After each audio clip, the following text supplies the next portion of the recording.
All right, guys. Here is the video for the second part of 6B. Hopefully we don't need a third part, but I know this is a lot of information on the screen, so I'm going to talk you through it. This is for calculating what we call the standard deviation. This is a very common thing in stats, and we're going to break it down and go through it step by step by step. So I put the instructions for it on the board, and I'm going to read through it with you and explain it, and then of course we're going to do an example. And it's going to take a little bit of time, and that is just fine. We'll do an example with one of the banks, and then I'll give you the answer for the other bank so you can check it. Okay, so to calculate the standard deviation, and I suggest you put this somewhere in your notes because you're definitely going to need it for the homework. And you could need it on the test, so write it all down. First, you take all of the data and you find the mean. Remember, that's just the average, so you know how to do that. You add it all up and you divide by the number of data points there are. That's number one. Okay, once you find the average or the mean, you take that number and you subtract that from each of the data values. So we'll go through an example, of course, and I'll show you that. And then each one of those numbers, so I'm still on step 2, each one of those numbers you get, you square them. So at this point, you'll end up with all positive results. Right, when you're subtracting the mean from some of the data values, you'll originally get a negative number. But since you're squaring it in the end, remember, you're going to get all positive numbers. Then you'll take those new numbers you just got after you squared them, after you subtracted the mean from the original value, you'll take these new numbers that you got and you'll add them together. You'll find the sum. Okay? So you have a big number now. You'll take that big number and you'll divide that sum by how many data values you had originally minus 1. I'm going to even put this in parentheses.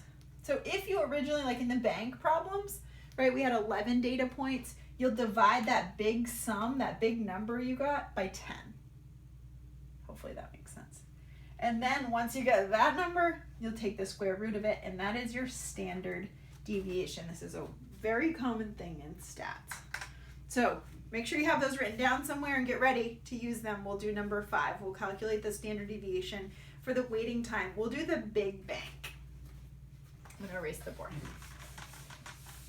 This is number 5. I gotta check to make sure it's going.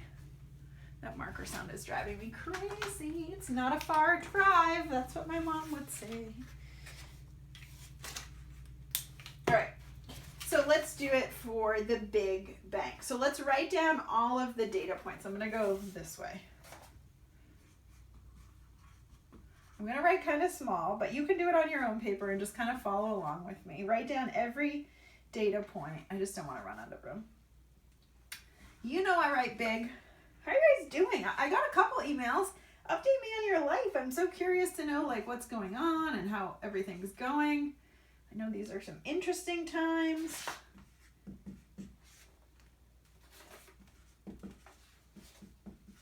One, 2, 3, 4, 5, 6, 7, 8, 9, 10, 11.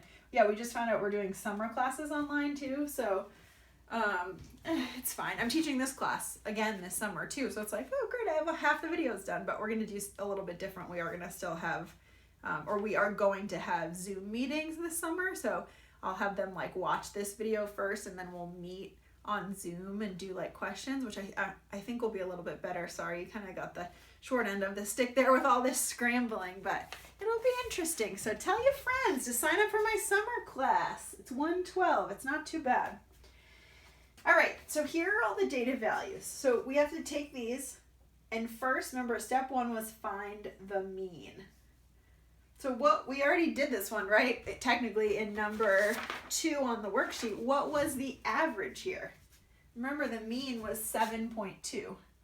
Where can I write it? I'll write it over here. Remember the mean was 7.2. We already found it, but you can find it again. That's fine. So we found the mean, and then you subtract the mean from each one of these, which means it's this number minus 7.2. And you literally go all the way down the list. This is a time, it takes a lot of time consuming task, but this is what they do.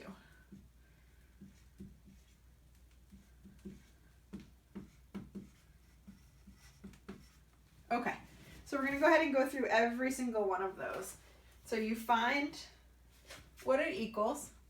Remember, this is all step 2. Subtract the mean from each data point and then get that number and then square it. So when I subtract this, I get a negative, right? I get negative 3.1, but I'm going to take that number and square it, which gives me 9.61. And you're literally going to do that for every single piece of data. So, oh, I lost my worksheet. All right. Go for it.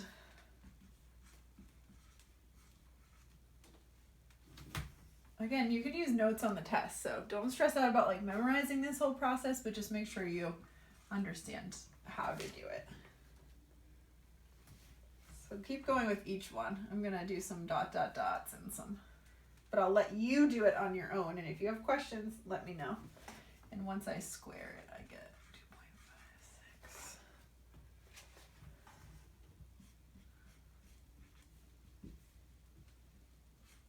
1 times 1 is still 1, yay.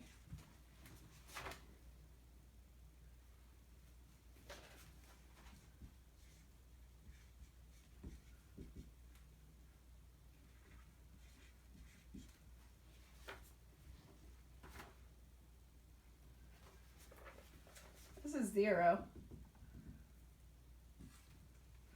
These are 0.5 and 0.5, right? This is the same, it's just positive now, so this will give you, if you're like, stop talking, just pause me.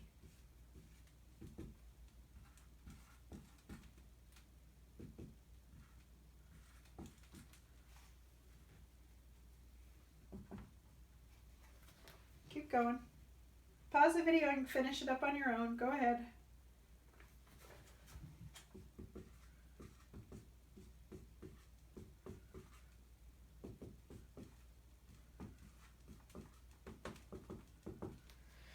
All right, I'm just finishing up these last ones. Talk about time consuming, right? 4.41. I got 14.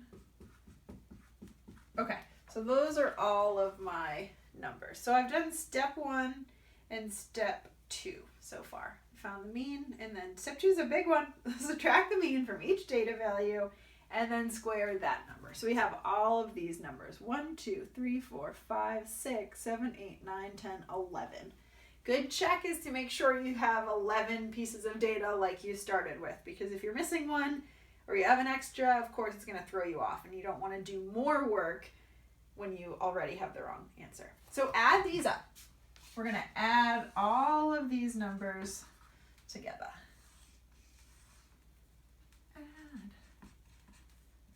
And what do you get? Pause the video, add them up, go ahead. Did you get 38.46? Hopefully. That's what I got. Okay, so that was number 3. Find the sum of the new data values. Sorry, that was number 3, the first part. And then take that and divide it by the number of data values minus 1. So divide it by, we had 11 data values to begin with, minus 1 is 10. People are going to be like, where did you get the 10 from? Remember, 1, 2, 3, 4, 5, 6, 11. 1 through 11. Minus 1. 11 minus 1 is 10. I know, it's a weird, I know, this is a weird procedure. I totally get it. So that gives us, I'm going to go to this line, 3.846. Just move the decimal over. And then we have to take that number, and what's the last step? Just take the square root of it. So on your calculator, find the button that looks like that, and you should get about 1.96. And that's the answer. That is your standard deviation for those pieces of data for the big bank. I suggest you try it. This was for the big bank. I suggest you try it for the best bank. My final answer for the best bank was 0.44. For the best bank, I got for the final answer 0.44. Try it out. I'm going to erase. Try it out and let me know if you have any questions. I know there was one in the last worksheet in 6A that I had a big mistake on. I'm not sure what happened there, but it was definitely wrong. So good job to you guys that emailed me. Sorry about that. I apologize. For the best bank, I got 0.44. All right, let us talk about number 6. Let's look at number 6. The price in dollars of regular gasoline at 6 stations at the same highway exit. They're all there. You guys can do number 6 on your own. Find the mean, the median, and the range. Well, the mean, you know, you just add them all up and divide by 6. For the mean on number 6, I'll tell you the answer. I think you should try it on your own. Feel free to pause the video and find the mean. But the answer is 2.083. What's the median on number 6 and how do you find it? I'm like hopeful that you're at home like, well, you put them in numerical order, then you pick the one in the middle. But since there are 6 data values, you have to average the 2, right, in the middle. So you average 3 and 4.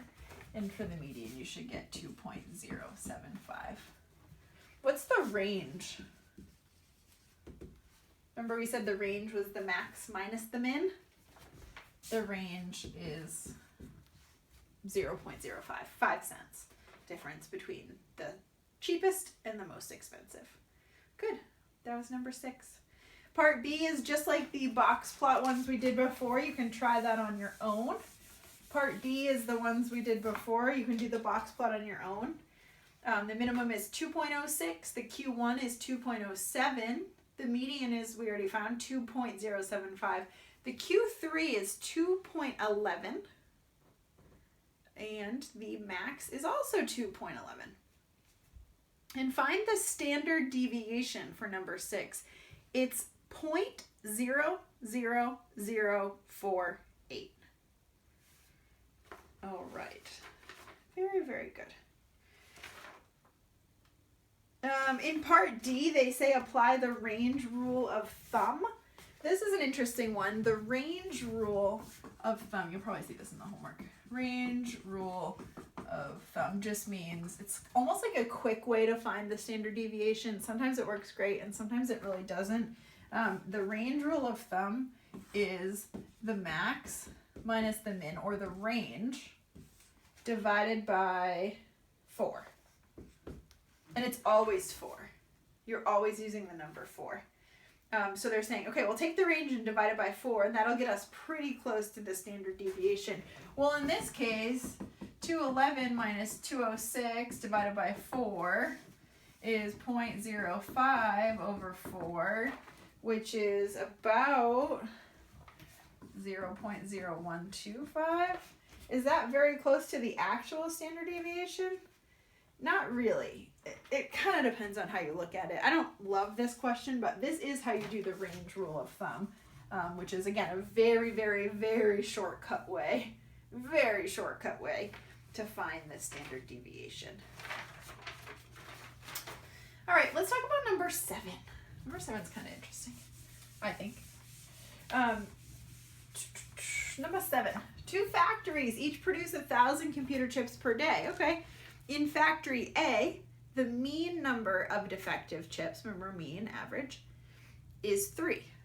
The mean number of defective chips per day is 3, with a standard deviation of 2.5. Okay. In factory B, the mean number of defective chips per day is 4, with a standard deviation of 0.5. Use these figures to either defend or discredit the claim that factory A has a more reliable manufacturing process. Okay, here's a little bit more about the standard deviation. Statisticians generally use that number to say, okay, well, 95% of all of our data values that we're talking about will fall within 2 standard deviations in either direction of that number. So what I mean by that is, let me explain to you with factory A what I mean. Okay, if factory A produces an average of 3 defective computer chips per day with a standard deviation of 2.5, that means if I add 2 standard deviations to this, and I also subtract, this is really, subtract 2 standard deviations, I will find a range of how 95% of the time they produce this many defective computer chips. Let me show you. If I subtract 2.5 and subtract 2.5, I get down to below 0, right? They can't produce any less than 0 defective computer chips. If I add it, I get up to 8. So that tells me that 95% of the time, factory A is producing between 0 and 8 defective computer chips. Does that make sense? Let me know if you have questions. So do the same thing with factory B. It says, okay, usually it's 4, but if we subtract 0.5 or a half twice, we get 3. And if we add it twice, we get 5. So 90%, I think it's 95%. Watch one of the stats teachers be like, that's not it. 95% of the time, they're in between 3 and 5 computer chips that are defective. So which one is more reliable? What do you think? What would you say? This is kind of one of those, like, kind of one of those, not opinion, but what do you think? Which one is more reliable? Which one, if you were like a, computer chip manufacturer buyer, I guess, computer chip buyer, which one of those would you want to buy from most of the time? This one's more consistent, right? Just like with the banks, the best bank was more consistent. This one is definitely more consistent. So most people would say this one. We care about consistency usually in life. We like to know kind of where we'll be at. So between 3 and 5 is not too bad. Some days though, factory A, people in my other classes have said, some days though, factory A, all of them are great, so you get no duds. But some days you get 8 duds, right? That's a lot of defective computer chips. Maybe you're buying 100, right? And you could get, or what did they say? 1,000? 1,000. Okay. Well, that's a lot though, still, right? So this one is more consistent. I think this would be the more correct answer because the range here is too big. Sometimes it's 0, but sometimes it's all the way up to 8. Just like with the big bank, sometimes you only waited 4 minutes, but sometimes you waited all the way up to 11 minutes. So I would say the answer would be that factory B is more consistent or more reliable.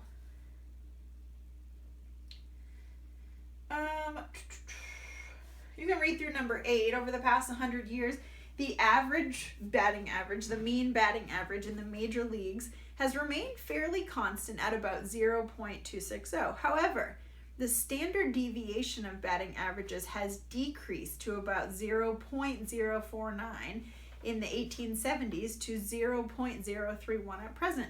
What does this tell us about the batting averages of players? That's the first question. What does it tell us? It tells us that people are more consistently batting at that 0.260 batting average, right? They're getting more consistent. There's less players that are not as great, and there's also less players that are exceptionally great. Everyone's getting more consistent. And then it says, based on these facts, would you expect batting averages above 0.350 to be more or less common today than in the past? And explain. We would say they are less common today.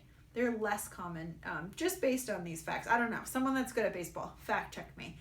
Or fact check this question. I didn't make it up. But we would say they're less common because everybody's getting closer to that 0.260 batting average. So there's less variability, right? Less people that are much worse and less people that are much better at a 0.350. All right, hope that makes sense. If you guys have any questions, let me know. This concludes all of the information for the test. Just a reminder, the test is on 5A, B, C, D, E, and 6A and B. And that test is due on Friday for both classes.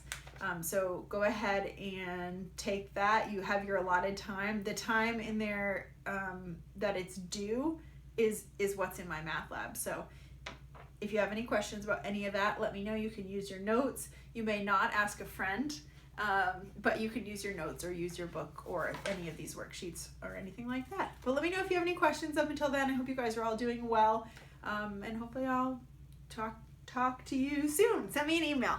Have a good day, guys.